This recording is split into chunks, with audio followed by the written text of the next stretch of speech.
তো ভাই আমরা এখানে মুখ টুক খারাপ করে বলেছেন এটার কাহিনী কি? আরে ভাই কইেন না, রাজকানি জমি আছিল বুঝছেন নি? হ্যাঁ এই নদী আমার জমি সব ভাঙিল হয়ে গেছে।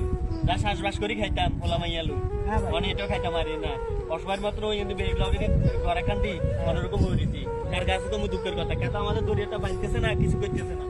এই দেখেন কি ভাঙ্গে আমাদের বাইগর তোমার গাছ সব ভাঙিল হয়ে গেছে। এগুলোকে সব ভাঙি গেছে? হ্যাঁ এগুলো সব ভাঙিল গেছে। এগুলো সব দরিয়া ভাঙি গেছে? হ্যাঁ দরিয়া ভাঙি গেছে। ভাই ভাই রে।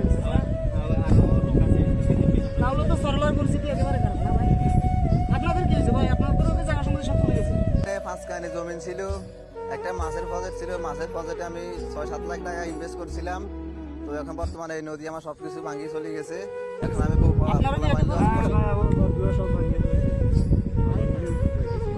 তো আপনারা সবাই আমার ভিডিওটা দেখছেন, আমি সবারই একটা কথাই বলতে চাই, আমার ভিডিওটা সবসময় শেয়ার করে দিবেন আর লাইক কমেন্ট করে আমার পাশে থাকবেন।